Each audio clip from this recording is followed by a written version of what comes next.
Pois é, tem um detalhe ainda mais nessa situação, hein? A inflação continua a acelerar no Brasil e a gente tem sentido isso de fato quando nós vamos às compras. Cada mês comprando os mesmos itens ou até menos e o valor total da feira, do supermercado, só faz subir.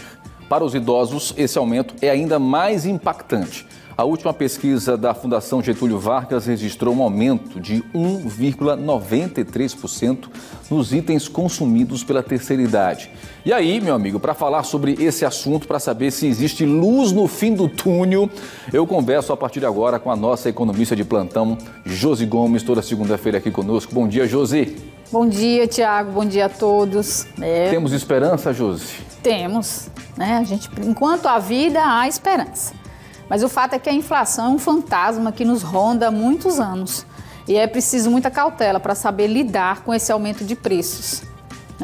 Porque se é difícil para aquele trabalhador, para o jovem, para o adulto, você imagina para o idoso, que tem uma renda limitada, não tem a expectativa de aumento de renda é muito menor de quem que faz parte da economia. Não tenho dúvida. Então, mas é preciso realmente ter muita cautela. A gente viu na matéria anterior sobre empréstimos consignados. É atrativo, é um dinheiro aparentemente fácil, porque está lá, você vai lá no caixa rápido com o seu cartão, você é aposentado e facilmente você saca uma quantia. Mas preste atenção em como esses empréstimos são liberados. Primeiro, eles não liberam pela quantidade de parcelas que você deseja. Tá aí um motivo é porque você vai pagar mais juros se você dividir mais parcelas. E o banco estabelece o limite dessas parcelas. Se você deseja, por exemplo, pagar em 5 parcelas, você não vai encontrar no empréstimo consignado essa condição. Exatamente porque, dividindo em mais parcelas, você vai pagar mais. Mas o fato da inflação, o que é a inflação? Esse aumento de preços indiscriminados e adiciona aí um agravante. Muitos aposentados hoje auxiliam na renda de seus filhos.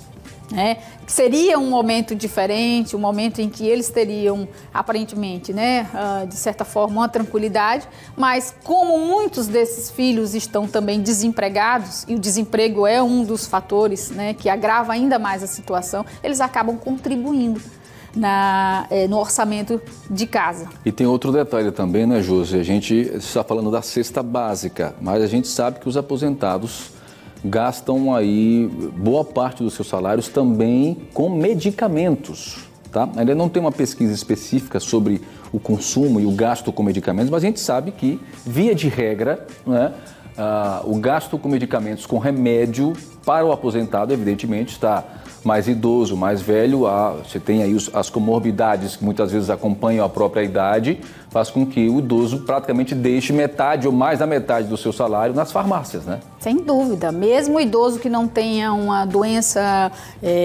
específica, algo comum nos idosos, ele vai ter que gastar com remédios para reposição de proteínas, de uma condição física que ele já não é mais o mesmo, então ele naturalmente vai ter que consumir com remédios. E normalmente são remédios caros.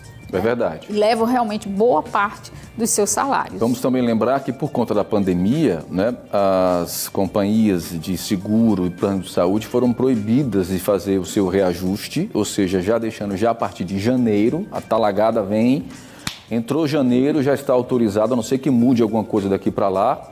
Mas o que esperar daqui para frente realmente é para ficar em alerta e não começar a fazer muitas dívidas, Josi? Sim. E medicamentos também, Exato. A dívida ela pode agravar ainda mais a situação. Temos aí também o 13º, que é bom lembrar, o que fazer com esse dinheiro, utilizar de forma consciente. Da mesma forma que a gente está sempre aconselhando aqui as famílias fazerem seu orçamento, colocar na ponta do lápis, a mesma dica vai para os idosos e com um cuidado ainda maior.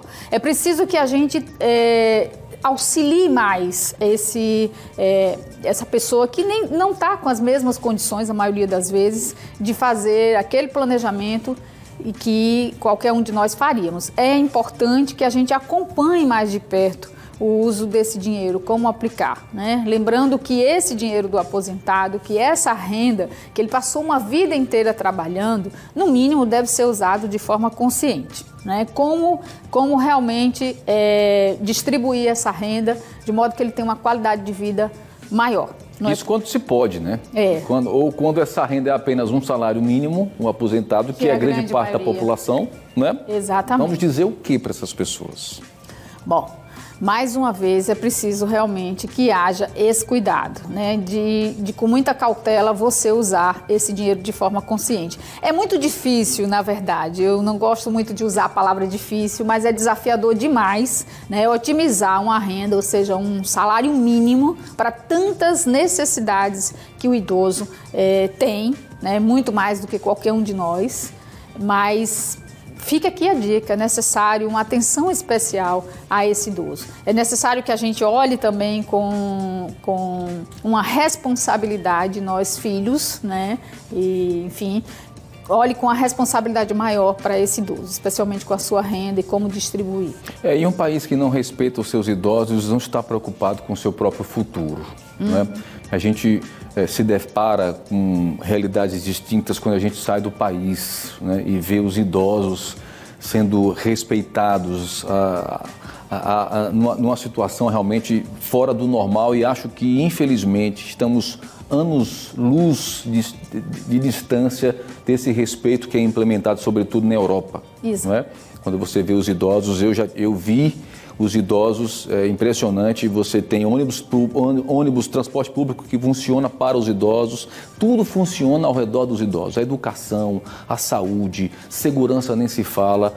Ou seja, quando a gente vê um Brasil como o nosso, né, de distância continental e os problemas na mesma proporção, né, a gente, infelizmente, muitas vezes perde essa esperança, né? Você diz que a esperança, sempre existe esperança, mas eu fico me colocando um pouco no papel desse idoso, né, que contribuiu a sua vida inteira, né, com muita dificuldade, e aí chega nesse momento que deveria descansar, que deveria ser respeitado, ele tem que continuar trabalhando muitas vezes para ganhar um salário mínimo, que não dá para manter absolutamente nada. E você disse uma coisa muito certa, tem muito idoso que ainda mantém, é o principal agente, digamos assim, que mantém a casa e ainda ajuda os filhos, né?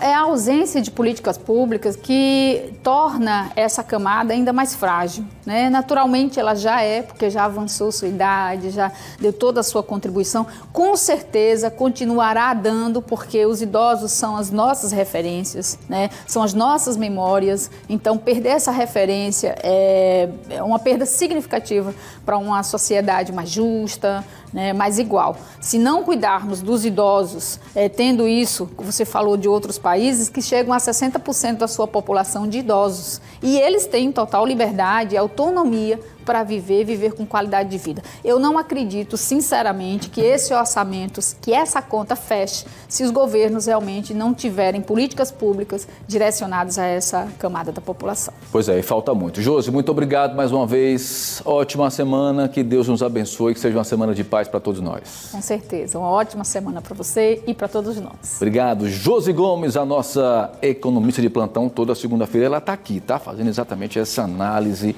do mercado, da economia, do seu bolso, sobretudo, tá bom? Fico sempre com a gente.